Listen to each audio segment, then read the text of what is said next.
Carl Jung once said, "Who looks outside dreams. Who looks inside awakens."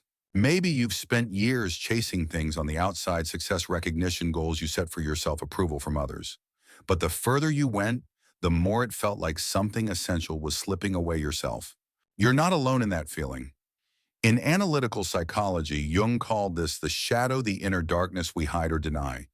It holds our fears, past wounds, unspoken desires, the anger we've learned to suppress, and the vulnerability we buried long ago just to fit in. The shadow is made of the very pieces of us we left behind while trying to become a perfect version shaped by social standards. But here lies the paradox: the very shadow we reject may hold the key to our wholeness. Jung believed that only by turning inward, facing the chaotic, imperfect, even frightening parts of ourselves can we truly awaken. You don't need a life crisis, a cosmic wake-up call, or a trip halfway across the world to find yourself. What you need is a quiet commitment, a promise to yourself. In the next 6 months, I will take one honest step at a time. I will listen to my inner voice. I will dare to confront the shadows of my psyche. And from there, I will begin the journey of becoming who I truly am, not who the world expects me to be. Healing is not about becoming flawless. It's about coming home to the raw, real, unfiltered self within. And shadow work, the practice of engaging your inner darkness, is the mirror that helps you do just that. Are you ready not to become someone else, but to finally return to who you were always meant to be? There's a profound paradox in modern life. We crave freedom more than anything, freedom from social pressure, expectations, emotional loops of pain, yet we fear the very journey that could lead us there, facing ourselves. We want to live authentically, to feel whole, to awaken, but we avoid the inner space, the place where the most uncomfortable truths live, fear, wounds, and above all, the shadow. Carl Jung, the great Swiss psychoanalyst, called the shadow the parts of ourselves we do not want to know but which follow us everywhere. The shadow isn't evil. It's not some demonic force. It's the forgotten part hidden away, usually because we were made to believe that if it were seen, we wouldn't be loved or accepted. From early childhood, we learn to tuck it away sometimes after a harsh judgment, a cold stare, or a moment of shame that told us, this part of you is not okay. Imagine a child standing quietly in the corner of a room, their eyes full of sorrow and silent hope. They don't cry. They don't speak. They just wait for someone to come back and truly see them. That is your shadow. And transformation doesn't begin with fixing or fighting it. It begins with listening. The first month of this journey doesn't require you to add anything to your life. No strict routine, no expensive course, no upgrade. It asks just one thing: sit with yourself. Look at what you have unconsciously avoided. Each morning before life rushes in, give yourself 5 to 10 minutes of silence. No phone, no goals, no expectations. Just you and your truth. Open your journal and ask yourself 3 simple questions. Slowly, deeply. What am I most afraid of? Who am I trying to become just to be accepted? What emotion do I always avoid and why? You don't need perfect answers. Don't analyze, just let it spill honestly. You might discover that your fear isn't failure, it's being abandoned. That you're not chasing success, you're trying to prove you're good enough to be loved. These questions aren't easy. They may feel heavy. You might cry or want to shut the journal and run back to normal life. But that moment is the doorway. Stay with it. Don't turn away. Because if you don't face it, your shadow will continue to run the show from the unconscious, and you'll keep repeating the same pain, just in different costumes. Let me tell you a real story. James, 35, looked successful by society's standards: a good job, a stable home, solid finances. But every morning he woke up exhausted. He dreaded mornings. At first he thought it was stress or poor sleep. But as he started journaling and observing himself, old memories surfaced.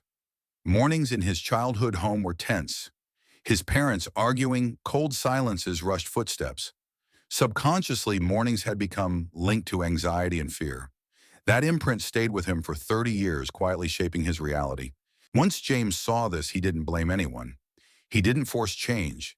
Instead, he softened. He swapped harsh lights for warm ones, began his day with tea, gentle music, and a note of gratitude to his body. Little by little, mornings stopped being a battleground. They became a ritual, a new source of strength. The shadow is not your enemy. It's the part of you that's been waiting for your return. But the hardest part isn't writing. It's not even the facing. It's letting go of the illusion that you already understand yourself. Many people say, I know who I am. But knowing isn't about intellectual clarity. It's about seeing yourself in contradiction and staying. Like when you long to be loved, but also fear being hurt. When you want success but procrastinate because deep down you believe if you succeed, you'll be envied and alone. This isn't about blame or digging up the past for pain's sake. It's about liberation. Because once you see the shadow and name it, it no longer controls you. You stop reacting and start choosing. A final reminder, this journey doesn't require perfection. You'll get tired. Some days will feel like too much. But every time you return, even for 1 minute, you're repairing the thread that connects you to your soul. And here's something most self-help programs forget: find a companion, or a small community where you can be raw without fear of judgment. Jung said we cannot become conscious without pain, but pain shared becomes power. So let this first month be your rite of passage. You don't need to prove anything to the world. Just prove to yourself that you can pause, listen, and be real. Because in that stillness, a deep part of you is whispering, I've been waiting for you for a very long time.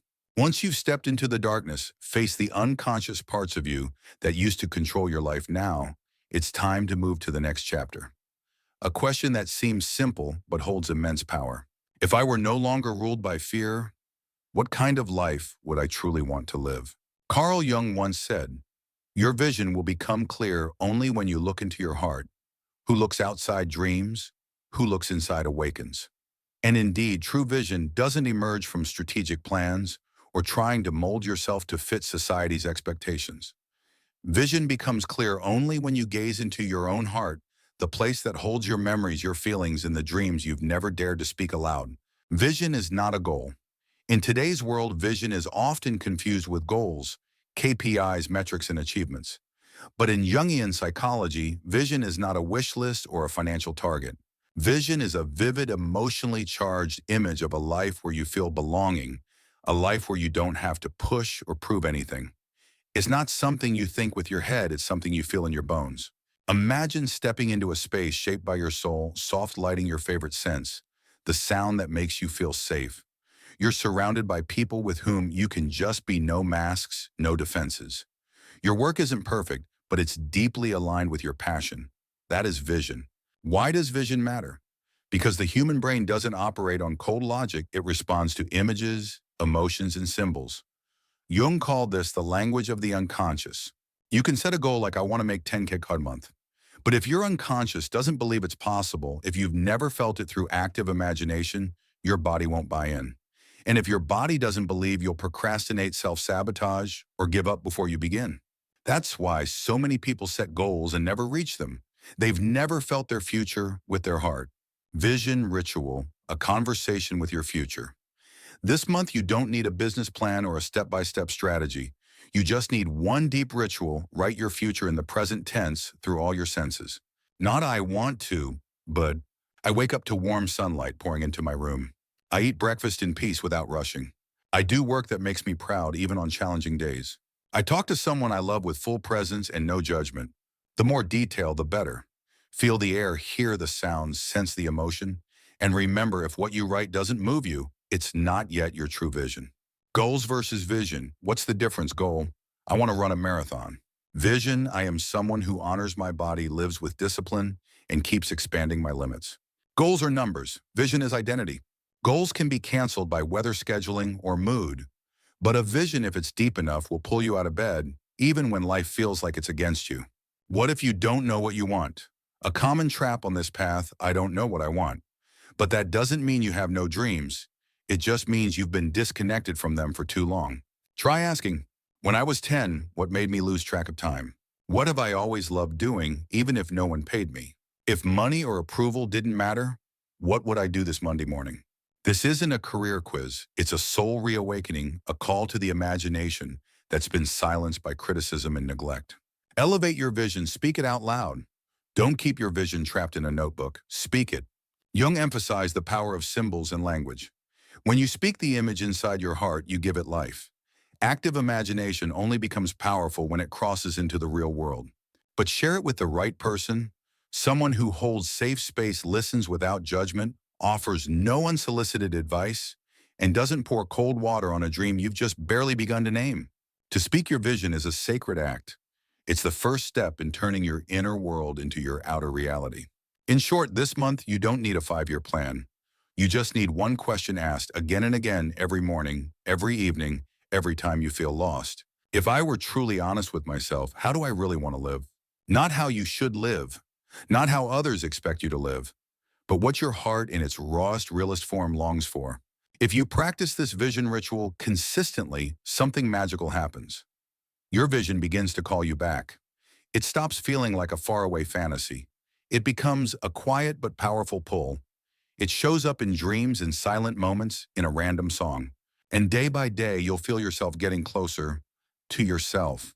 As Jung said, until you make the unconscious conscious, it will direct your life, and you will call it fate. Vision isn't about changing your destiny. It's about choosing your path and walking it with a heart that's finally awake. There's a quiet but powerful paradox in modern psychology. We long for freedom, freedom from social pressure, from past wounds, from cycles of exhaustion. But ironically, when we finally gain that total freedom, many of us fall into the deepest sense of lostness. Like a small boat with no compass drifting in a vast ocean, we become vulnerable to every emotional wind and environmental shift, tossed around disoriented, unsure where we're headed. That's why after January's truths and February's vision, March is the month you need a ship, a steady inner structure to carry you toward the life you're truly meant to live. Discipline, the vessel that carries your vision. Carl Jung once wrote, "Freedom is the privilege of the disciplined. Without an inner foundation, freedom quickly dissolves into chaos. Like a river with no banks, the water spills in all directions. The soul needs a shape, a structure to express itself. And discipline in its deepest sense is that shape. But wait, let's be clear, discipline is not control. It's not about forcing yourself into a harsh routine or punishing yourself for not being better. True discipline is loyalty to your soul. Discipline as a spiritual ritual. In Jungian psychology, repeated symbolic acts are called rituals of becoming. They are small, intentional practices where the ego meets the soul. Discipline doesn't come from external pressure. It comes from inner choice, the choice to live meaningfully one day at a time. People who live with depth often have silent rituals. A single mother wakes at 5 a.m., not because she loves mornings, but because it's the only time she can hear her soul. An artist draws a few lines each day, not to finish a masterpiece, but to remind herself that inspiration is a muscle. If you don't call it, it goes dormant. A man who once battled depression takes evening walks not to burn calories, but to whisper to his body, "I'm still here. I haven't given up." 3 core practices, the foundation of real change. You don't need a long checklist. You don't need a flashy personal growth program. You need 3 daily actions, small, steady, sacred. Move your body not to change how you look, but to awaken life in your cells. A stretch, a 10-minute walk, or a gentle shake of your arms. Let your body know, "I'm listening." Sit in stillness, just 5 minutes. Breathe. Close your eyes. No phone, no pressure to meditate, right? Just be there. Presence is a mirror for the mind. Write it down, not to keep a journal, but to talk with your soul. Write your feelings, your questions, your gratitude. Write as if you're sending a letter to the deepest part of you. Jung reminded us small acts, when repeated, become vessels for the self to manifest. Your soul reveals itself through what you do with intention day after day. When you don't feel like continuing, that's when you stay. There will be days when you feel disconnected. When the world feels too loud, the fear too big, the faith too small. You'll want to quit. But that is the moment when discipline becomes your candle in the storm, keeping you from being swallowed by old unconscious patterns. Discipline won't always look heroic. Sometimes it's just you pouring a glass of warm water in the morning, looking in the mirror and saying, "I'm still here." It's sitting down and writing a question, even if no one sees it. Discipline, a sacred ground, not a prison. If you've used discipline to punish yourself, it's time to redefine it. True discipline is an act of inner love. It doesn't come from fear of being not enough. It comes from the desire to live more honestly, more soulfully. You don't need discipline to do more. You need discipline to live closer to your soul. A gentle invitation today: start with one small ritual, not perfect, not optimized, just honest. A short walk without your phone. A morning without checking emails. A sentence of gratitude written before sleep. These tiny acts over time will build a steady vessel for your inner journey. And that vessel, like a true ship, will carry you across the waves of emotion and chaos toward the shore of your real self. Let's reflect together in the comments. What small ritual can you start today to feel more anchored? What have you labeled as laziness that might actually be fear asking to be heard? Write it down as a promise to yourself. And if something in these words resonated with you, hit subscribe. Not for the algorithm, but because you're choosing to stay with your journey home. This path doesn't need witnesses. It just needs you not giving up on you. After 3 months of inner work, you faced your shadow, built a heart-led vision, and moved with gentle discipline. It may seem like you're ready to take off, but suddenly, everything slows down. What once inspired you now feels heavy. The rituals that once grounded you now feel like chores. The early excitement fades like morning mist. And then comes the whisper, where did I go wrong? Here's the truth: you didn't. You're exactly where you're meant to be. Carl Jung once said, there is no coming to consciousness without pain. You are now in the middle of transformation, the stage where the fire doesn't warm, it burns. Where you're not just discovering who you are, but learning to stay with yourself even when every emotion begs you to turn back. The shadow is not your enemy, it's your teacher. This phase may feel like a setback, as if the goodness you touched in the first 3 months is slipping away. But you're not falling behind. You're going deeper. Like a seed that must root into darkness before it sprouts. True transformation happens not on the surface, but in silence, in shadow, in the moments when you're unsure what you're doing, but you choose to keep going anyway. Resilience isn't about never breaking, it's about rising again. Even when nothing has changed, even when the light no longer guides you, even when results don't show up as fast as you'd like. That strength doesn't come from willpower. It comes from deep self-compassion. Discomfort isn't failure. It's feedback. Right now, you may feel frustrated, angry, anxious, or doubtful. You may feel tired of healing, disconnected from your why. But these emotions aren't signs you've failed. They are signs you're alive. Jung reminded us emotion is the chief source of consciousness. When you reject emotion, you reject the very door to awakening. So shift your response. Don't rush to fix it. Listen instead. Ask yourself, why does this hit me so hard? What fear is this emotion revealing? If this pain were an old friend, what would it be trying to say? These are the sacred questions of the inner warrior, the one who doesn't flee their feelings, but stays fully in the heart of them. The inner warrior carries awareness, not a sword. The modern world teaches us that warrior means strong, unshakable, never weak. But in the depth of Jungian psychology, a true warrior cries and still stands. They walk into the emotional territory others avoid. They don't fight with swords. They fight with awareness. Their power lies not in grand gestures, but in the ability to remain present with pain without being consumed by it. So when emotions rise, don't analyze or judge. Return to the body. Ask Deum, are my shoulders tight? Is my breath shallow? Am I clenching my fists? Is my stomach tense with fear? The body is a map of unhealed memories. These physical reactions are signposts, and when you observe them with gentleness, you are relearning the language of life. Turning pain into ritual. We're taught to get over hard feelings fast, but here's the paradox. Only when you stop trying to escape do you actually begin to grow. Create small rituals for staying with emotion. Write when you're angry, not to vent, but to understand. Sit still and breathe deeply for 5 minutes when anxiety strikes, not to silence it, but to listen. Walk alone, no music, no podcast, just your breath and your inner voice. This isn't passivity, it's emotional alchemy, the sacred process of turning emotion into wisdom and direction. Just like fire reshapes metal, your presence reshapes your pain. When you stop trying to escape, you begin to transform. No light lasts forever. No darkness is eternal. But it's in the dark that your true strength is born. When you no longer need instant results to feel okay, when you stop waiting for the right day to keep going, when your worth isn't tied to inspiration, that's when the real shift begins. You start living like a tree, unmoved by wind, unafraid of less light, rooted quiet and deep from within. Practices for this month: create a space for emotion daily. 10 quiet minutes at night. Write what you're feeling, no editing, no judging. Observe the body, not the story.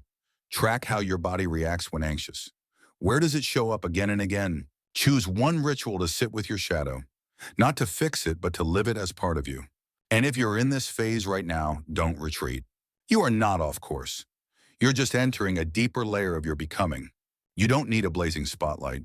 You just need a small flame in your chest and the quiet trust that even without a clear path, you are still moving forward. After months of facing your shadow, crafting your vision, walking in gentle discipline, and learning to stay with uncomfortable emotions, one morning, you wake up and everything feels still. Not because the world outside has become perfect, but because within you the resistance has quieted. You're no longer running from yourself. You're no longer trying to be good enough. No longer waking each day with, am I doing it right? Instead, there's a deep stillness, like a lake after the storm. Jung and wholeness, not perfection but integration. Carl Jung once wrote, wholeness is not achieved by cutting off a portion of one's being, but by integration of the contraries. Wholeness doesn't come from rejecting the ugly parts, anger, jealousy, wounds, failures. It comes from inviting them into the center, not to rule, but to belong. You're no longer the seeker. Now you're the one who lives. You no longer need one more book to feel worthy. No more certificates, no more external praise. Because what you were looking for, you were carrying it in your heart all along. Clarity is no longer a goal. It's your natural environment. At this stage, you're no longer trying to live aligned. You are living aligned. What once took effort, meditation, journaling, mindful walks, now happens like breath, like your heartbeat needing no reminder. You no longer ask, how do I stay consistent with my practice? Now you wonder, could I even live without these moments of stillness? This is the sign that the self, the symbolic center in Jungian psychology, is now fully present. You live from an anchor within, not to meet expectations, not to escape the past, but simply to be true to yourself. New awareness, new choices with harmony inside you. No longer react on autopilot. Every action comes from a clear place. You say no with ease, without guilt, without long explanations. You say yes from wholeness, not to prove your worth, not needing approval. You pause, not out of laziness, but because you know you can't run toward yourself by abandoning the now. You no longer measure your value by speed, healing, progress, or numbers. You begin to feel life with depth.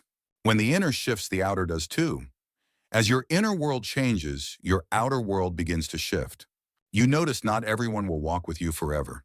Some who once felt close now feel distant. Connections that once held meaning now feel loose. Not because they're wrong, but because you've changed frequencies. And the beautiful thing is, you're not trying to hold on. You let go not from coldness, but from understanding. True love gives space. You no longer need someone to fully understand you. You just need relationships where you can be yourself, without editing, without performing. You begin attracting people who no longer mirror your old wounds, but reflect the new soul that is rising within you. Self-reflection. Not to judge, but to honor. At this point, you develop the habit of looking back, not to track results, but to honor your journey. Will you stop asking, how much weight have I lost? How much money have I made? And instead ask, am I still reacting from old fear? Do I have the courage to be honest even when no one understands? Do I love myself not because I'm good, but because I'm me? This is the mature ego, the one Jung described. An I that connects with soul is not consumed by the crowd, nor lonely from separation. Service when the journey is no longer just yours. Jung believed we do not become enlightened by imagining figures of light, but by making the darkness conscious. And only when you share the darkness you've journeyed through do you truly hold the light in your hands. In this 6th month, you begin to feel this truth. You no longer keep your story to yourself. You start writing, not needing readers. You listen, not needing to advise. You share, not to teach, but to whisper, I've been there too. You're not alone. You don't instruct, you show up. You don't lead, you inspire. Because those who have fallen and risen see with deeper eyes. They don't judge, they see the soul. And now the wonder is, you realize the real journey is only just beginning. Not because you are lacking, but because you're now peaceful enough to live authentically day by day. Quiet enough to notice the small. Steady enough to no longer need the light, to know that even darkness is part of the path home. As you look back on the past 6 months of this inner journey, one thing becomes clear. You are no longer the person who began. You're no longer the one filled with questions, doubt, and the urge to do it right. No longer chasing goals shaped by the outer world. Now you walk gently but firmly, not with a detailed plan, but guided by intuition and a rhythm that rises from within. Carl Jung once said, the privilege of a lifetime is to become who you truly are. The greatest privilege isn't success, fame, or perfection. It's to live in alignment with your true self. This journey hasn't made you better by someone else's standards. It has made you whole, not through perfection, but through truth. 1. From effort to presence. Think back to that first month. Maybe you thought I need more motivation, or I have to try harder, learn more, do more. But now after half a year of walking with yourself, you've touched a deeper truth. Sometimes what we need most is simply to pause and be present. Presence is not passive. It is a quiet form of power when you are no longer pulled by schedules, messages, or expectations. When you can remain in this moment without needing to explain or prove. Now you no longer ask, what did I accomplish today? You ask, what did I feel today? You breathe deeper. You choose not to reply to messages at 7 a.m. Not because you're busy, but because you're protecting the sacred quiet where your soul can breathe. 2. The true result lives within. In a culture obsessed with productivity, results are often measured in workouts, meditations, or new skills learned. But this journey has taught you true achievement isn't found in outcomes, it's found in inner transformation. You now recognize progress through the relief of saying no without guilt, the warmth in your eyes when you speak not out of duty, but because you genuinely want to be present, the peaceful mornings with a cup of tea without the urge to glance at your phone. These are the signs of someone who now lives from within, someone no longer chasing approval, but anchored in their own truth. 3. A healing community. Because light must be shared. Carl Jung said one does not become enlightened by imagining figures of light, but by making the darkness conscious. You don't grow by pretending to be positive. You do it by facing your shadow and being real with it. But the beauty is, once you've moved through your own darkness, you don't keep the light to yourself. You become a source of light for others. You think of that friend from years ago, the one who sat next to you in your dark days. He's still lost. And now without advice or instruction, you know even one story, honest, tender, and brave, could be a map for him to find his way back. This is why you stay connected to this community. Not for algorithms, but because light needs to spread. A comment, a share, a single emoji, not just to boost a video, but to remind you you are not alone. 4. When rituals become instinct. 6 months is enough time to rewire your nervous system. When you repeat something enough, it stops being a tool and becomes your way of being. You no longer need to set reminders to journal you want to write, because you need to listen. You don't meditate to relax, you meditate to return home. You're not waiting for a miracle because the miracle is already happening. You're living aligned. You no longer need external results to prove you've changed. You feel the coherence in your breath, your bones, your being. 5. Gratitude. When spirituality isn't light but return. There's a beautiful image of spirituality, light, guidance, peace. But often spirituality is when you bow your head before the darkness that taught you how to truly see. You no longer see spirituality as elevated. You recognize it in moments when you thank your pain for teaching you empathy. Thank your disappointments for bringing you back to what's real. Thank yourself for not abandoning who you are, even when no one else stayed. Before this video ends, take a minute to ask yourself, what are you most grateful for on this journey? What was the moment you knew, I no longer need to prove anything? I am living true. This is not an ending. It's the beginning of a self that's finally rising. Drop in the comments what moment in the past 6 months made you feel you were becoming yourself. And if you're still walking this path, leave as a gentle promise to yourself, I choose to live from my inner light. Every day. If this video touched something in you, hit subscribe. Not for the algorithm, but because you deserve a place to be fully seen, not judged, but embraced, just as you are.